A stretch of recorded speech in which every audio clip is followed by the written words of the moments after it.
সুন্দরবনের মাছের প্রজনন মৌসুম বিঘ্নিত করতে চলছে ৩ মাসের নিষেধাজ্ঞা। এতে এই শিল্পের উপর নির্ভরশীল জেলে, বনজীবী ও পর্যটন শিল্পের সঙ্গে জড়িতরা বিপাকে পড়েছেন। তারা দাবি করেছেন জেলে পরিবারের আর্থিক সহায়তা বাড়ানো ও বিকল্প কর্মসংস্থান ব্যবস্থা চালু করতে হবে। এনামুল হকের তথ্য ও ছবিতে প্রতিবেদন। মংলাই সুন্দরবনগামী নিবন্ধিত জেলের সংখ্যা প্রায় ৫,০০০। মৎস্য সম্পদ ও বন্যপ্রাণীর প্রজননের নিরাপত্তায় গত ১ জুন থেকে তারা সুন্দরবনে যেতে পারছেন না। একই সময় পর্যটকদেরও বনে যাওয়া নিষেধ, কারণ শুরু হয়েছে ৩ মাসের জন্য সব ধরনের মাছ ধরা নিষেধাজ্ঞা। এতে বিপাকে পড়েছেন সুন্দরবনের উপর নির্ভরশীল পেশাজীবীরা। তারা জানান, এখন পর্যন্ত কোনো সহায়তা পাননি তারা। এই ৩ মাস একটানা বসে তাহলে বেকার, বিকারির মতো বিক্রি করলেই চলে।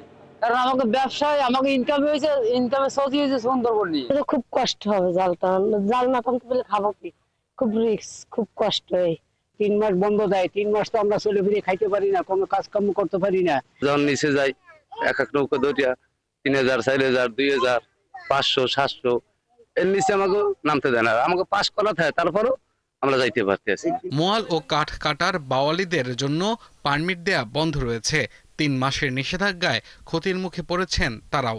এই ৩ মাসে কোনো আর্থিক সমস্যায় পড়ে আমরা বেশি। সরকার যদি কোনো বিকল্প ব্যবস্থা নিত তাহলে আমাদের জন্য একটু সুবিধা হইতো, আমাদের বাল বাচ্চা নিয়ে আমরা ভালোভাবে জীবনযাপন করতে পারতাম। বন বিভাগের কর্মকর্তারা বলছেন, এখন সবাই নিষেধাজ্ঞা মেনেই চলছেন। কেউ আইন অমান্য করলে তাদের বিরুদ্ধে কঠোর ব্যবস্থা নেওয়া হবে।